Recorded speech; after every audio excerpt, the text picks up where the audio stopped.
Hello दोस्तों, स्वागत है आपका अपने YouTube चैनल गोयल मैट्रिक्स पर। चैनल पर पहली बार आए हैं, सब्सक्राइब कर लीजिएगा। साथ ही बेल आइकन को प्रेस जरूर करिएगा, जिससे नोटिफिकेशन आपके पास समय से पहुंच जाए। तो आज की जो वीडियो है इसमें बात करेंगे कि मोस्ट इम्पोर्टेंट टॉपिक कि आपसे यदि 13 यूनिट कंप्लीट नहीं हो रहे हैं तो ऐसे कौन से इम्पोर्टेंट टॉपिक हैं जिनको आप करके भी अच्छे मार्क्स ला सकते हैं। एंड इसके साथ साथ बात करेंगे कि आपका जो एग्जाम है कब तक होने की पॉसिबिलिटी है, क्योंकि अभी तक कोई कैलेंडर देखने के लिए नहीं मिला है। तो वीडियो को अंत तक जरूर देखिएगा। अच्छी लगती है तो प्लीज ज्यादा से ज्यादा लाइक कमेंट शेयर भी कर दीजिएगा। तो सबसे पहले तो हम बात कर लेते हैं यहाँ पर जो इम्पोर्टेंट यूनिट है। देन इसके साथ साथ बात कर लेते हैं एग्जाम डेट के बारे में। तो एग्जाम डेट की यदि बात करें तो जैसा कि आपको पता है कि आज जो डेट है 7 अगस्त डेट हो चुकी है। तो यहाँ पर जो कैलेंडर था आपको 15 सितंबर तक का देखने के लिए मिला था। इसके बाद का भी कोई कैलेंडर नहीं आया, तो 15 दिन के लिए कैलेंडर आया था कि तो इसका मतलब ये भी हो सकता है कि DSSS भी थोड़ा सा गैप करे एग्जाम कराने में। एक तो यहाँ पर ये बात हो सकती है। दूसरे एग्जाम डेट को लेकर बात करें तो आपका एक मंथ बाद भी हो सकता है, यानी कि 16 से 30 के बीच में, 16 सितंबर से लेके 30 सितंबर के बीच में। तो इसके बीच में अगर आपका एग्जाम होगा तो आपको इसी वीक में यहाँ पर डेट देखने के लिए मिल जाएगी। अगर 20 तारीख तक डेट नहीं आती है, यानी कि 25 तारीख तक मानकर चलिए, अगर 25 तक डेट नहीं जाती है तो आपका एग्जाम फिर सितंबर के बाद अक्टूबर में भी जा सकता है। तो दोनों चांसेस है, या तो हम बात करें तो सितंबर के लास्ट में या फिर आपका अक्टूबर तक एग्जाम जाने वाला है। तो यही 2 मंथ है, सितंबर अक्टूबर, जिनमें बहुत ज्यादा पॉसिबिलिटी है कि आपका एग्जाम हो। लेकिन आपको यहाँ पर रेडी रहना है, क्योंकि डेट कभी भी आ सकती है। कल मंडे है, मंडे में भी आपको देखने के लिए मिल सकता है कि आपका एग्जाम कब है। सितंबर के लास्ट यानी कि 25 डेट के आसपास भी एग्जाम हो सकता है। तो अभी आपको डेट देखने के लिए मिल जाएंगी। तो इस बात पर यहाँ पर आपको लापरवाही नहीं करनी है, तैयारी अपने आप को अभी से पूरी करनी है, क्योंकि एग्जाम डेट में ज्यादा समय नहीं है। अगर सितंबर लास्ट में एक मंथ मानिए अक्टूबर में जाता है, ज्यादा से ज्यादा आपको एक मंथ से थोड़ा बहुत टाइम एक्स्ट्रा मिल जाएगा, बट आप अपने पास अब एक महीना ही मानकर चलेंगे। इसके बाद अब बात करते हैं इम्पोर्टेंट टॉपिक। तो इम्पोर्टेंट टॉपिक जिनसे सबसे ज्यादा क्वेश्चंस आपसे पूछे जाते हैं, यानी कि आसान भी है कहने के लिए, सबसे ज्यादा क्वेश्चंस पूछे जाते हैं। सबसे पहले रियल एनालिसिस। रियल एनालिसिस से बहुत ज्यादा चांसेस हैं कि आपको लगभग यहाँ से 10+ क्वेश्चंस देखने के लिए मिलेंगे, अकेले एक रियल एनालिसिस यूनिट से ही। इसके बाद मैट्रिक स्पेस।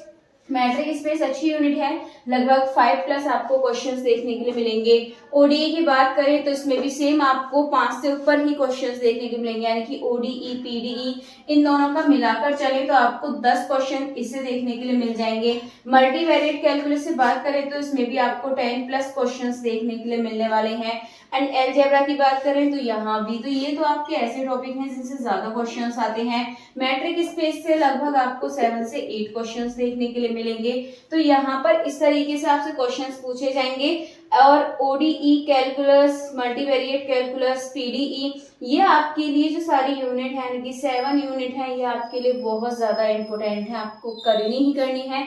यानी कि इंपॉर्टेंट का मतलब है आपको स्किप नहीं करनी है बिल्कुल भी। आप दूसरी यूनिट छोड़ सकते हैं, लेकिन आपको ये वाली यूनिट यहाँ पे बिल्कुल नहीं छोड़नी है, क्योंकि ये आपके लिए बहुत ज्यादा इंपॉर्टेंट यूनिट होने वाली है।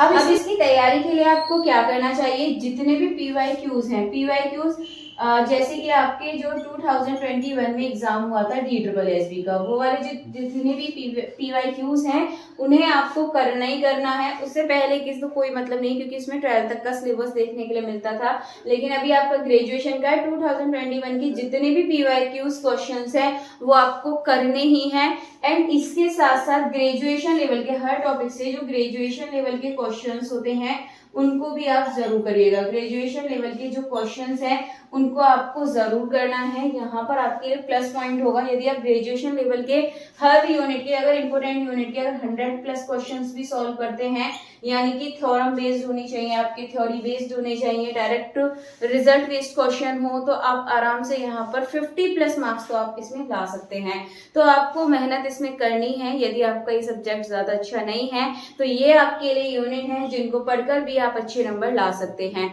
अब बात करेंगे पेडागोजी के बारे में कि पेडागोजी आप कहाँ से करें। तो जैसा कि पीजीटी के एग्जाम हैं, आपको मालूम है पीजीटी के एग्जाम हुए थे, देन इसके बाद टीजीटी के भी स्टार्ट हो चुके हैं। तो इसमें जो भी पेडागोजी पूछी जाती है, ठीक है, उसको आप करिए, उससे आपको आइडिया लग जाएगा किस तरीके के क्वेश्चंस पूछे जा रहे हैं, आपकी तैयारी उससे अच्छी हो जाएगी। तो टीजीटी में जितने भी क्वेश्चंस पूछे जाए उसके अकॉर्डिंग उसकी तैयारी कर लीजिएगा, यहाँ पर ये आपके प्लस पॉइंट हो जाएगा। देन इसके बाद बात करेंगे इंग्लिश, हिंदी। तो ये आप सभी एग्जाम जितने भी हुए हैं 2023, 2024 उनको फॉलो कीजिए, यहाँ से उससे काम हो जाएगा।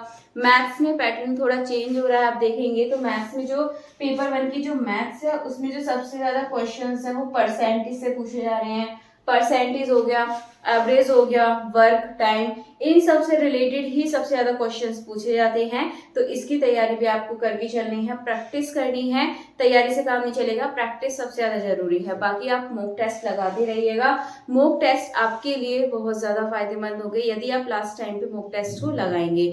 तो बाकी यही था कि आप ये 7 जो यूनिट है आप इनको जरूर करिएगा, साथ ही ये आप पेडागोजी को भी कर लीजिएगा। और एग्जाम डेट का भी बताया था, या तो सितंबर के लास्ट में या फिर अक्टूबर के स्टार्टिंग तक जा सकती है। अगर सितंबर तक के लास्ट में है तो आपको इसी वीक में देखने के लिए मिल जाएगा, यानी कि अभी जो मंडे से सैटरडे के बीच में। बाकी फिर आप सोच लीजिएगा आपका एग्जाम अक्टूबर में जाना है। बाकी चलिए मिलते हैं हमारी नेक्स्ट वीडियो में आगे के क्वेश्चंस के साथ। तब तक के लिए आप ज्यादा से ज्यादा वीडियो को लाइक, कमेंट, शेयर कर दीजिएगा।